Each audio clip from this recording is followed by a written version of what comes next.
श्री राम दोस्तों, हर हर महादेव। हम मंजू मिश्रा अपने यूट्यूब चैनल पे आप सभी का स्वागत करते हैं। आशा करते हैं कि आप सब बहुत अच्छे होंगे, स्वस्थ होंगे, मस्त होंगे। दोस्तों, आज मैं आई हूँ शिव बाबा में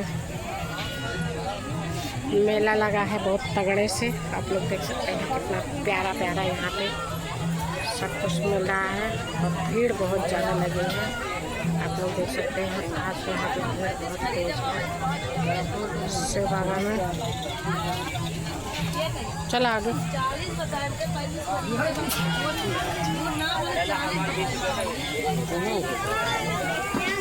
हम लोग आज आए हैं शिव बाबा घूमने के लिए। दिल्ली से हम आ गए हैं तो हमने कहा चलो शिव बाबा घुमाते हैं। शिव बाबा घूमने चले आए हम लोग। यहाँ पे भीड़ बहुत तगड़े से लगी हुई है। ये है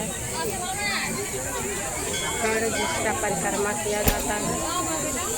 आप लोग को दिखा रहे हैं तो हमारे भाई बहन शिव बाबा नहीं आ पाते, उनको मैं दर्शन करवा रहे हैं। आप लोग दर्शन कर सकते हैं लाइव में शिव बाबा ये भीड़ लगी हुई है बहुत